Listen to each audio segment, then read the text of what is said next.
12:46 p.m. That was the exact minute I stopped being a husband and started being something else. Not single, not divorced. Just a man with a plastic bag of lukewarm pad thai and a full body ache he couldn't name yet. Let me back up. Not far. Just 30 seconds. I was crossing Birch Avenue with the takeout swinging against my knee, barely dodging a biker who yelled something about "Watch it, man." I didn't hear the rest. My eyes had already landed on the window of Cafe Merrill. Not because I expected to see her. I mean, what were the odds? She said she had back-to-back meetings, that she'd be chained to her desk until at least 2. Swamped, she wrote. One-word text. No kiss emoji. Not like before. And there she was. Right by the window, angled just enough for the sunlight to catch that one strand of her hair she always swore looked too gold. She was smiling, not a work smile, not a thanks for the coffee smile, but that real kind. The kind she used to reserve for lazy Sundays and movie nights with her legs tangled in mine. The man across from her leaned in. Confident. Relaxed. He didn't look like someone from her office, no lanyard, no laptop.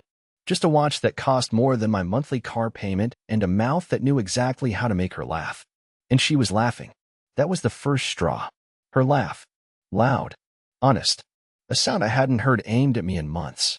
The second straw was her hand, reaching across the table, not in a handshake, not in an accident, but in that slow, deliberate way people touch when they think no one's watching. Except someone was. I didn't walk closer. Didn't knock. Didn't make a scene. I just stood there, 5 feet from a future I never saw coming, with the lunch I bought her cooling in my hands, and my heart slipping slowly down my ribs like it forgot how to stay inside my chest. At 12:46 p.m., she picked up her wine glass. It wasn't a mistake. It wasn't a misunderstanding. And I just turned around. What came next wasn't rage. It wasn't even sadness. It was something worse. It was clarity. I didn't cry. I wish I had, honestly. Crying would have made it feel real, like grief you could map or measure.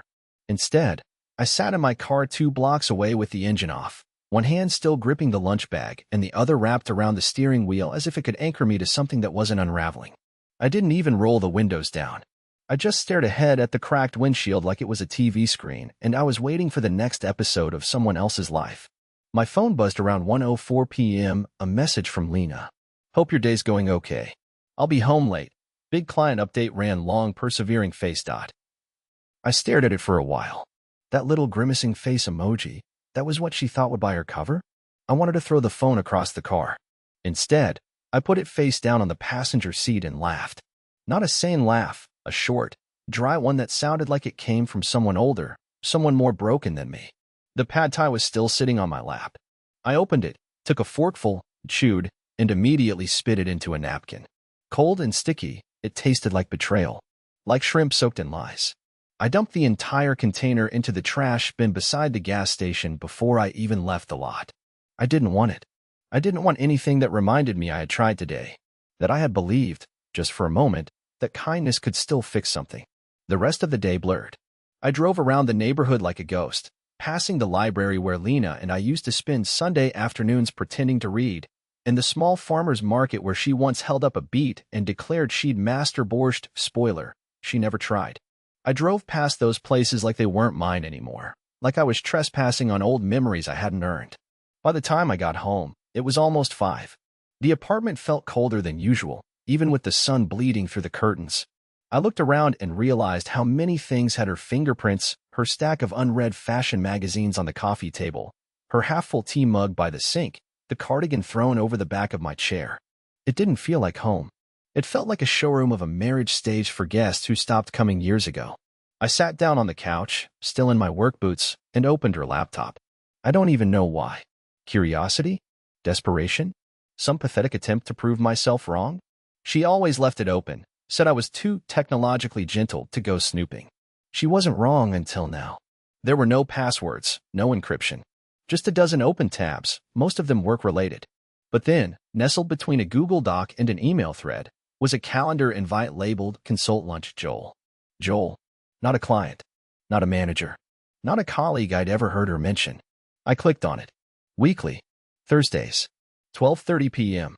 The invite had started 3 months ago. And there it was, confirmation that what I saw today wasn't spontaneous. It wasn't a slip. It was part of a routine. Her new routine. The one she kept perfectly timed between lies and excuses. My stomach turned. I closed the laptop, stood up, then sat down again. I couldn't move. I didn't know what came next. Do I confront her? Do I wait? Do I keep pretending until I rot from the inside out like some guy in a sitcom who doesn't realize the laugh track is stopped? She came home around 7:15 p.m., smelled like vanilla and citrus, not her usual scent. She looked tired, but not office tired. She looked satisfied. I didn't say anything. Neither did she. She kissed me on the cheek and walked straight to the bedroom. And that silence? It was worse than any fight, because it confirmed we were both pretending now. That night, I barely slept. I lay on my side, watching the shadows crawl across the ceiling as Lena breathed softly beside me.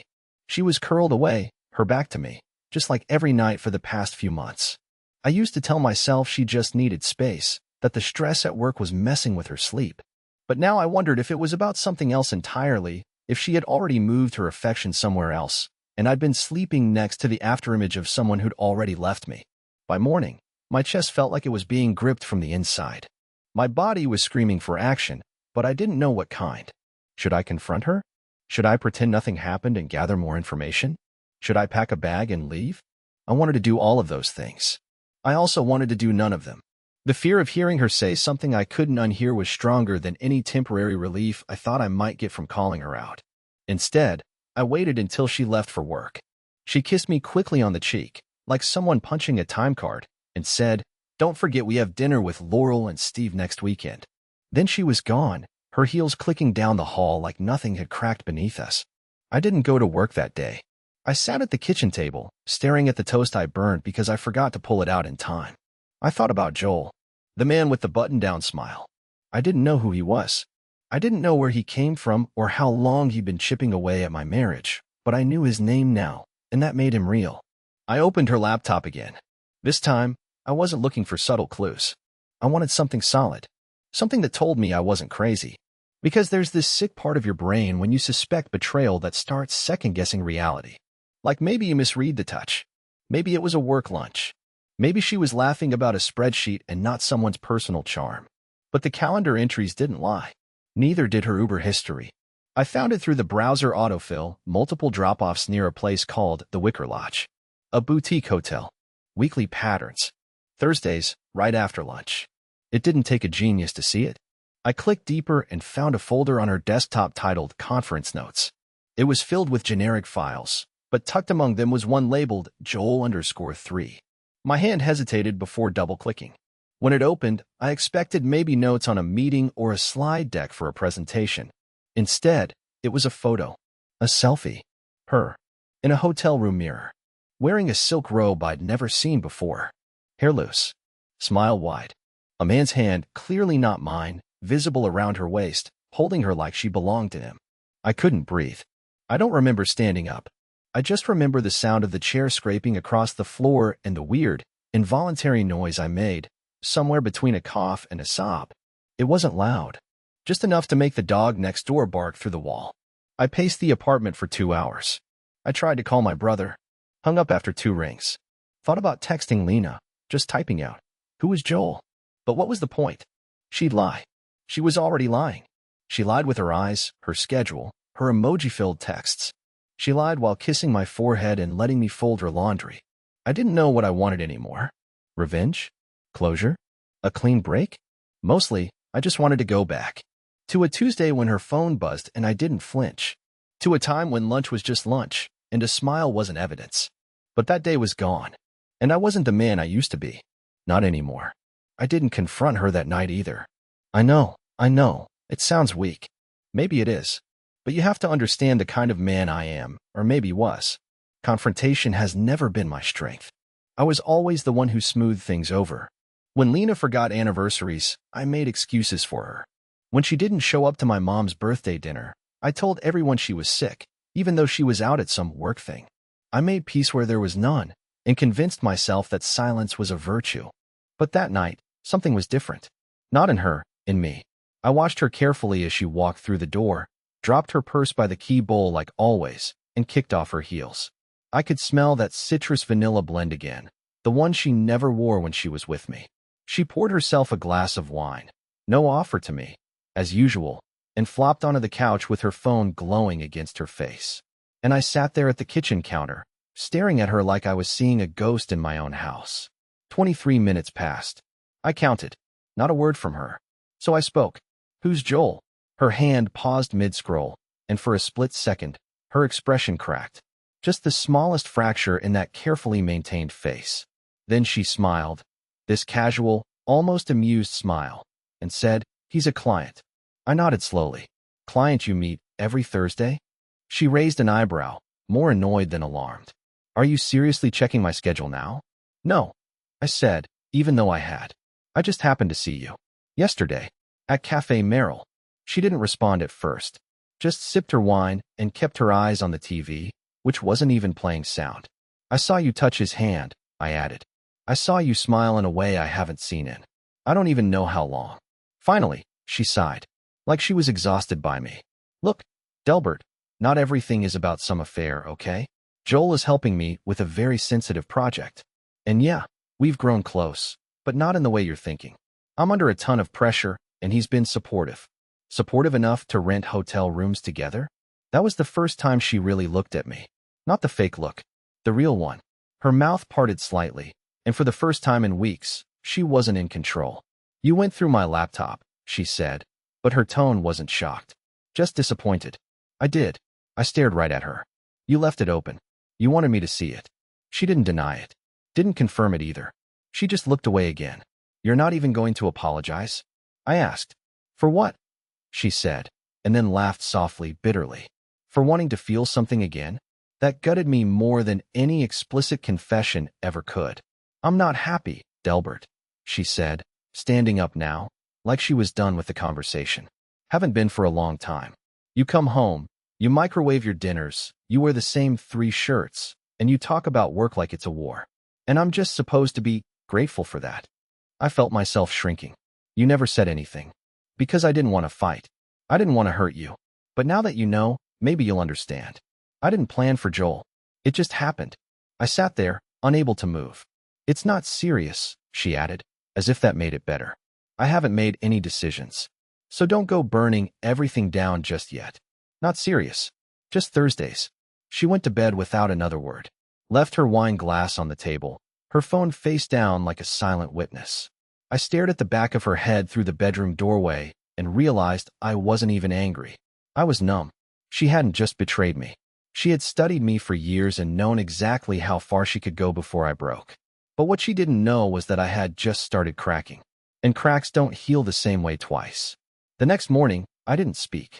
Not because I was trying to punish her with silence or create tension. No, I just didn't have anything left to say. I sat at the breakfast table while Lena fluttered around the kitchen, pretending she didn't remember the conversation from the night before. She hummed while pouring her coffee, checked her phone for emails, even kissed me lightly on the forehead like everything between us hadn't shattered overnight. It was like I was living with a stranger who wore my wife's face. She told me she'd be late again. "Thursday. You know how it is," she said, like it was an inside joke we both agreed on. Then she walked out the door, heels clicking with the same indifference that now haunted every room in the apartment after she was gone. I sat there for a long time, just breathing, listening to the soft hum of the refrigerator and the occasional bark from the neighbor's dog. That empty silence between us had now bled into every corner of the apartment. I didn't know what I was going to do next, not really, but I found myself opening a notepad. Like an actual paper one. The kind you buy for grocery lists and never use. I wrote a single sentence at the top of the page.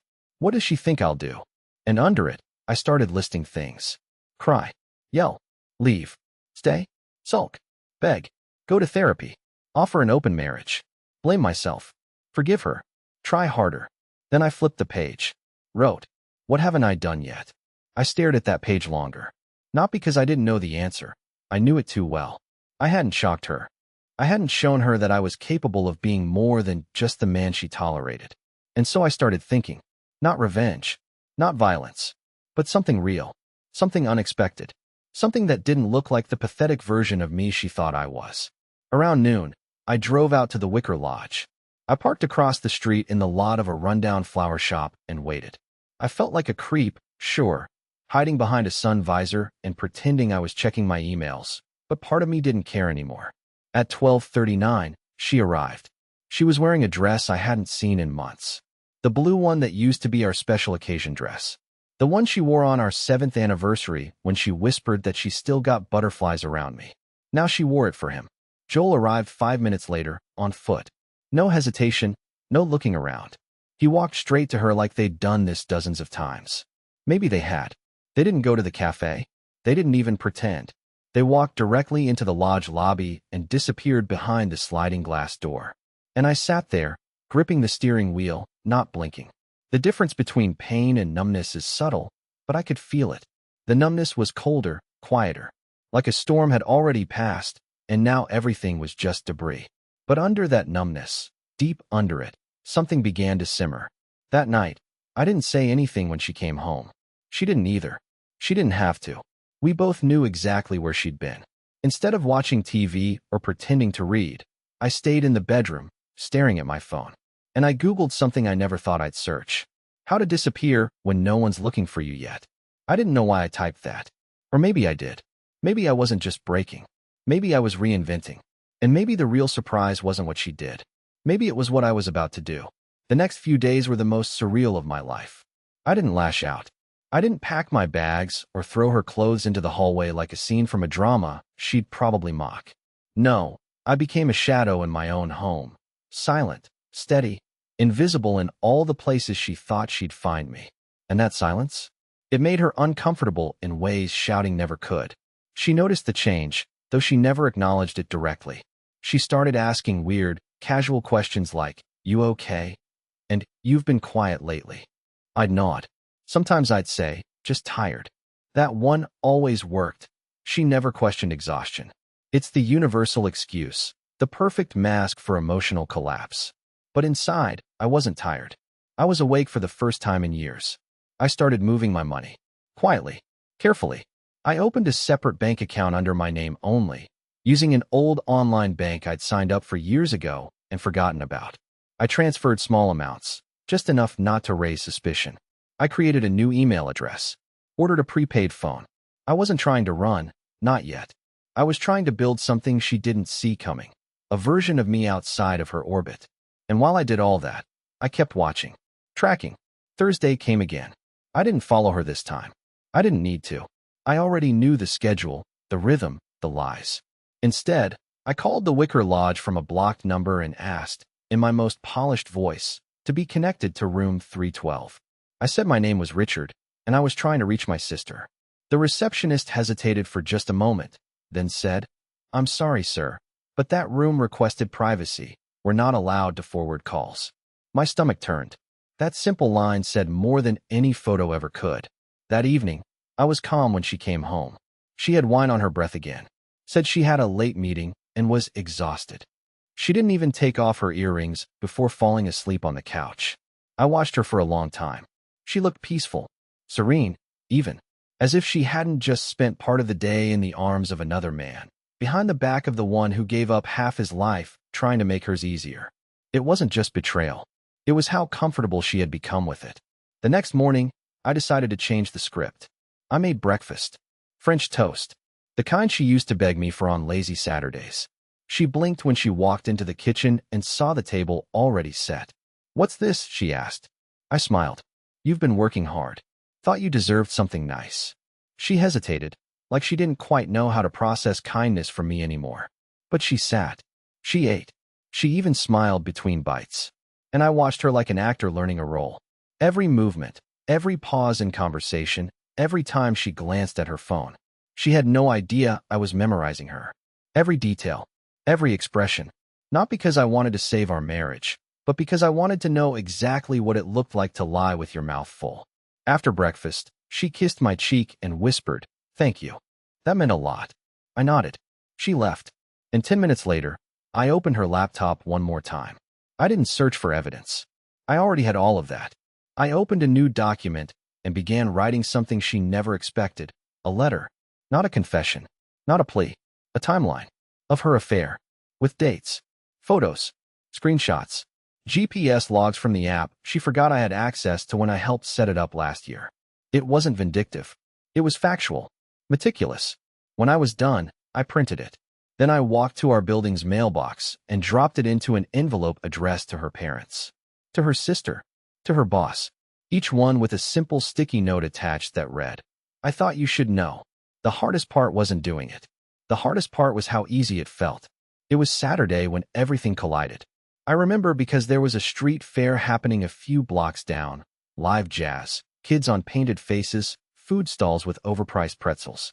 Lena suggested we go. I almost laughed. Not because of the offer, but because of the timing. She always had this incredible ability to play the doting wife when she felt things slipping. It wasn't remorse. It was damage control. I said sure.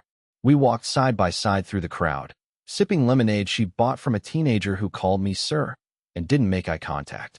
She reached for my hand at one point. Hers felt cold, small, detached. I wondered if Joel had held the same hand 2 days earlier. Probably. Maybe even with more sincerity. We listened to the jazz band, ate something fried, took a photo together on her phone, one that, I assumed, would be uploaded to her social media with some misleading caption like "still laughing after all these years." But I didn't laugh. I smiled because I knew what she didn't. The envelopes had landed. By the time we got home, she was in a mood. I could tell something was wrong.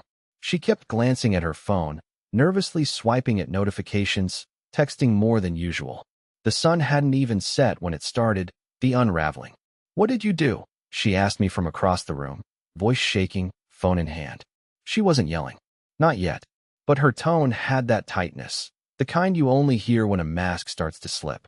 I looked up from the couch. "What do you mean?" Her hands were trembling. "My mother just called me in tears. So did Dana. And Frank. You sent them everything." "Everything," I said, pretending not to know. "You mean the truth?" "You had no right," she snapped, stepping closer. "That was my life." "No," I said calmly. "That was our life. You just edited me out of it." She stared at me. I'd never seen her look that pale. She sank onto the armrest like her knees might give out. "You don't know what you've done." "No," I said again, quieter. "I know exactly what I've done." I gave them what I never got, clarity. There was a long silence. Her lips moved slightly, like she was trying to find words that didn't make her sound like the villain in her own story. Finally, she said it. "This was cruel, Delbert. Even for you." That one stuck. Even for you. Like I was always capable of this, of being cold, strategic, surgical in revenge. She made me sound like someone who'd been waiting to hurt her. I stood up, walked past her to the bedroom, and returned with a small box. I placed it on the table. "What is that?" she asked. "Receipts. Email printouts. The hotel's confirmation messages. A copy of every calendar invite you thought you'd hidden. All of it, neatly organized." "Why?" she whispered. "Because I'm done being the backup plan. You wanted Joel for excitement and me for stability. You can't have both. And you definitely don't get to rewrite the narrative like I just vanished one day for no reason." Tears welled in her eyes, but I didn't flinch. For the first time in years, I wasn't the weak one in the room. "I never thought you'd do this," she said, her voice breaking. I shrugged. That's the thing about underestimating someone. Eventually, they surprise you. She sat there, holding the box, as if unsure whether to open it or throw it at the wall. I left her there in the silence she used to use against me. The next morning, I woke up early and began packing. Not in anger. Not with rage music in the background or with a bottle in hand. I packed like a man who had finally read the fine print of a contract he never signed. I left the apartment just before sunrise. Not because I was running, there was nothing left to run from, but because I didn't want her waking up to a speech. I wasn't going to stand in the doorway delivering final words that would bounce off her the way every quiet plea had for the last 2 years. No, I was done giving her my voice. I had given too much already. My car was packed with only the things that mattered. A suitcase with enough clothes to get by, my laptop, a folder of documents I might need, and a worn leather-bound notebook I hadn't touched in years, the one I used to scribble poems in before life got too heavy for poetry. I found it 2 nights ago while cleaning out the closet. Inside, I had once written a line I barely remembered. You don't lose yourself overnight. You give away little pieces, one quiet yes at a time. That morning, I stopped giving pieces away. I drove west. No destination. Just freedom in the rearview mirror and the open road humming under my tires. Somewhere outside Springfield, I pulled over at a diner that looked like it hadn't changed since 1968. The waitress called me sweetheart, and poured my coffee before I even asked. For the first time in weeks, maybe years, I didn't feel invisible. That day, I got a room at a roadside motel. Nothing special, but clean, quiet. I opened my laptop and started rewriting my resume. Then I made a list, not of what I'd lost, but what I could still build. Not from scratch, but from everything I had learned while trying to keep someone who never really wanted to be kept. By the end of the week, I had an interview lined up. Remote logistics work, nothing fancy, but it paid well and came with benefits. The kind of job that wouldn't demand everything while giving nothing in return. And Lena? She called. Of course she did. Left voicemails. Sent long, rambling texts. The first ones were angry. Accusatory. How could you embarrass me like that? But then they softened. Shifted. We can fix this, can't we? And finally, the last one I read. I miss you. Come home. But there was no home to come back to. Just a pile of memories in a space I no longer fit into. I didn't reply. Instead, I blocked her number, deleted the thread, and walked outside with a coffee in hand as the sun dipped below the trees, casting everything in gold. There was a park nearby with an empty bench. I sat there for an hour, just listening to the wind, to the world, to the sound of my own breath steadying. I didn't feel bitter. I didn't feel broken. I felt new. And for the first time in a long, long while, I liked who I was becoming. Not a victim. Not a backup plan. Just a man who chose to begin again. That was the real ending. And it was mine.